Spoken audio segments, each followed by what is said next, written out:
So yesterday, the Los Angeles Lakers got completely robbed. Now, look, there's no guarantee that the Lakers would have won the game had LeBron been counted for a three in this position. Obviously, Minnesota would have had a chance to win the game at the end, and then even if they didn't, it would have went in overtime. But look, I would have taken my chances in that overtime. Regardless, it's a play that needed to be made. I've seen people try to say, oh, well, look, you don't let it get in that position. These are two competitive teams battling it out. In all sports, most games are competitive. Most games are down to the wire, right? You don't lose a game on just one individual play, but the refs still have a job to do. The refs still have to make the call. The refs still have replay. Everybody who had eyes saw that he was clearly behind the line. He wasn't on the line. He had a good space amount. I mean, LeBron was even trying to point it out, right? This is a problem. And it's been a problem not even for the Lakers, right? It's been a problem the last few years with just referees. I mean, this game as a whole was just terrible. A lot of just like janky techs on both sides of the ball, just terrible calls in general. Like the refereeing has just been atrocious. I mean, in all sports. I mean, look at that like Dallas, that Dallas-Detroit game, right? In the NFL. That was atrocious as well. But the problem is there's no accountability for refs. I've talked about this before, right? Every profession, right? Name me a profession. Name me anything. There's always accountability. Anything you do, there's going to be a level of accountability. Players, if they talk poorly about the refs or question the refs or anything, what happens? They get fined. If it's persistent, players get suspended all the time. Execs, owners, you name it. Everybody can be held accountable except for referees. There's no accountability for referees. And I see people trying to justify one way or another. A ref still has a job to do. They still have to maintain the integrity of the game, make the proper call. And it's just weird that this seems to happen with LeBron. If that was Jordan, you think there would have been any question that was a three? Any question. Kobe even. Do you think that there would have been any question that was a three? It's crazy. It's crazy how this goes. I mean, even the commentators were just talking about how ridiculous it was. And even earlier in the game, on several occasions, talked about how LeBron never seems to really get a whistle and he should be shooting more free throws and whatnot, right? Again, you still have a job to do. Whatever it is, you have to go and do your job. Just like players, just like execs, just like anything. Just like you at your job have to do a job. And you have to do it correctly. If you can't do it correctly, you shouldn't be in that position. You shouldn't be doing that job. The refs can't get something this simple right. Right? Even if Minnesota goes and wins the game at the end, at least you did your job. Right? Now, it's a big what-if question and has implications. But, I mean, beyond this, even if we remove that, right? Anthony Davis was ridiculous in this game once again. 33 points, 17 rebounds, 8 assists, 12 of 17 from the field, 1 of 2 from 3, 2 blocks, 4 steals, only 2 turnovers. I mean, the guy is not only putting together a Defensive Player of the Year campaign, he's also putting together an MVP level campaign. He has been unbelievable. And especially going up against Karl Anthony Towns, Rudy Gobert, Naz Reid. Now you're talking about arguably the best just front court rotation, 3-man rotation in the league, right? I mean, Minnesota has been great. This is the good thing is Lakers have played Minnesota twice, once without LeBron, once with LeBron sick, and both times the Lakers were in a position to where they probably could have won the game, right? And that's good. You're competing, you're being competitive against the second best team in the league thus far this season, right? I do like the competitive nature that the Lakers have played with lately. Not even just this game, the last like handful of games. Lakers have been I've seen more energized, more competitive. They're locking down more defensively. They did an excellent job. I mean, they held Minnesota to only 108 points, right? They forced 19 turnovers for Minnesota, which was great. If the Lakers just shot even decent this game, they probably win this game. I mean, you shoot 29% from 3, 42% from the field. It's kind of hard, right? Especially they gave away 7 points at free throws. If you make 3 of those 7 that you missed, you win the game. It's frustrating. But again, Lakers taking care of the basketball, which is good. They only had 10 turnovers. Right? I like it when it's below 10, but 2 games in a row, they've kept it to 10 and 11 free turnovers, which is good. But again, we got to hit shots. The Lakers didn't have a single person in double digits besides LeBron James and Anthony Davis. That is inexcusable. Your third leading scorers were Taurean Prince and Austin Reeves, who were tied. Taurean Prince shot 50% from three-point range, 3 of 6. He was 3 of 9 from the field total. And then Austin Reeves was 2 of 11 and 0 of 5. You're not winning games when LeBron James and Anthony Davis score more than half of your points. I mean, they literally had 59 points collectively. The Lakers only as a team had 106.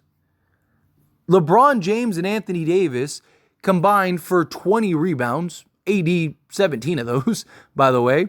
And the Lakers had 39 rebounds as a team. You're talking about literally half the points, or more than half the points, more than half the rebounds. They had 23 assists, and LeBron James and Anthony Davis accounted for 14 of them. So literally 2 players accounted for more than half the points, more than half the rebounds, and more than half of the assists. What was everyone else doing on the basketball court? Like, seriously. That's ridiculous. You have all these guys playing 20 plus minutes, and like, what were they doing out there? You're not winning basketball games this way. Defensively, fantastic. They were locked in, they were focused, they were there. I love it. I love seeing that. I love seeing this team be competitive. I love seeing this team get after it, right? Minnesota, this was a battle of defenses, right? But we got to have other guys consistently step up. It's so infuriating. We have no offensive consistency besides LeBron James and Anthony Davis. Like Reeves, he'll have stretches where he's good, but then he has stretches like this where he's terrible. D'Lo, same thing. He'll have stretches where he's good, and then he'll have stretches where he's terrible. Rui, right? The only one that put up a decent stat line in limited minutes was Christian Wood, right? 7 points, 5 rebounds in 13 minutes. 2 of 4 from the field, 2 of 2 from 3. 1 block, right? I mean, and that's in 13 minutes. And in 13 minutes, he did more than pretty much everybody not named LeBron James and Anthony Davis, and everyone else played 20 to 29 minutes. Right? It's terrible. Right? I thought the rotations were fine again. Right? There's a couple questions, like Christian Wood being so hot, I felt like you should have played him a little more. Should you have maybe thrown out Max Christie? Possibly, right? Throw Max Christie out there, especially with Reeves playing so badly, but not going to really get too much on playing Reeves. Again, he's trusted. You go with him down the stretch. You're hoping that he can kind of turn it around and hit some shots late in the game, which just didn't happen. But I get you trust Reeves more than Max Christie late in the game down the stretch. But outside of that, I mean, again, we have no consistent shooting, no consistent scoring. Jared Vanderbilt and Cam Reddish, excellent defensively. I love what they do on the defensive side. But we don't have that third just bucket getter that can complement having a Jared Vanderbilt and Cam Reddish in the starting unit. It puts so much pressure on Taurean Prince, LeBron James, and Anthony Davis, right? But the problem is Reeves and D'Lo aren't consistent enough to do that.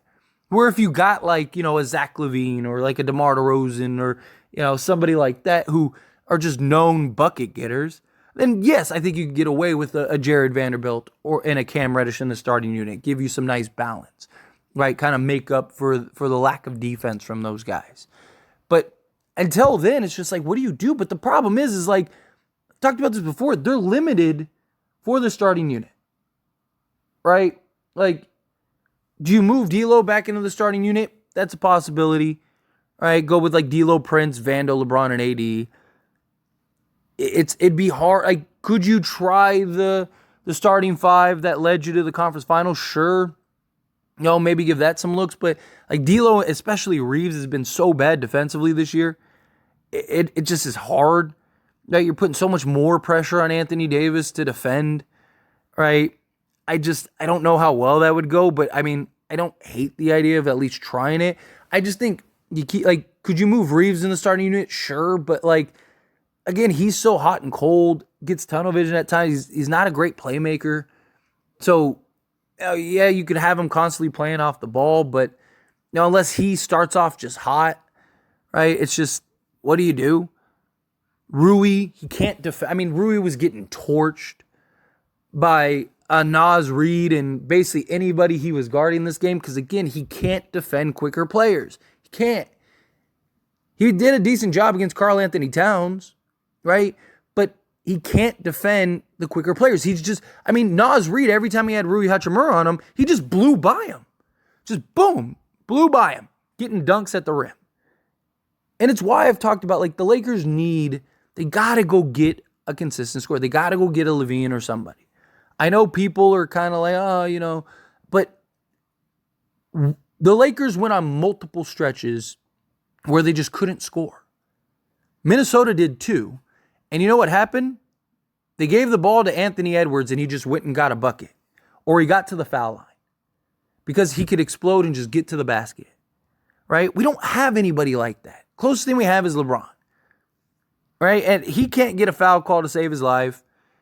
He's getting clobbered down there. And it's like, instead of getting the foul call, they don't call nothing. So then he hits the deck and misses the shot. And now they're going the other way. They're out in transition. And LeBron's upset, so he's screaming at the ref. It's just, there were some good takeaways in this game. Right? The intensity, the defense, the rebounding. Right? Like, there's definitely things that you can look at and go, okay, that was great. Keep that up, right? The Lakers play like they did against Minnesota. They're going to win more games than not, right? But the offense has to be consistent. They have to find offensive consistency. They do. They have to. And for whatever reason, they just can't seem to find it. They don't have anybody that is consistent. And the whole point was that D'Lo and Reeves were supposed to be those guys, right? D'Lo and Reeves were supposed to be the guys that gave you at least 15 each, gave you average basically 30 points between the two of them. LeBron and AD are going to give you 50 a game. So right there, just between those four, you're probably looking at like 80 to maybe 100 points. And then everyone else trickling in, 8, 9, whatever. Right? Rui, he was a guy that was supposed to come in, but as long as LeBron's on this team, he doesn't really have a place. Christian Wood, for whatever reason, completely fell out of the rotation. Now he's starting to get minutes, which hopefully, that's good and bodes well, which means he can start getting into a rhythm, getting into a flow. Again, in 13 minutes, he gave you 7 points and 5 rebounds. He did more in 13 minutes than pretty much everybody else did in 30-plus minutes. Seriously. I mean, he was our, fifth leading scorer? And did it in half the time. Right? And he did it on fewer shots. And he was tied for second in rebounds. The only one that did better was Jared Vanderbilt with 8 points, 5 rebounds. But he also had 27 minutes. Literally more than double what Christian Wood had. Lakers got to figure this out. They do. They got to figure this out. But the refs have to be better. You got to make those calls, man. Like, it's ridiculous. But anyway, as always, this is a discussion, so I pass a question on you. Let me know your thoughts and opinions down in the comments below. What do you think? How do you feel? What did you think of the game? What did you think of the missed call? Did you like what you saw from the Lakers for the most part? Were you disappointed? Again, however you feel, whatever your thoughts are, I'd love to hear it. So let me know down in the comments below. That being said, if you haven't liked this video, hit that like button. Helps me out a lot. Lets me know you enjoy these types of videos, and I truly appreciate it. If you haven't subscribed to the channel, hit that subscribe button. Turn on the bell notifications. Appreciate you all. See you in the next one. Thank you.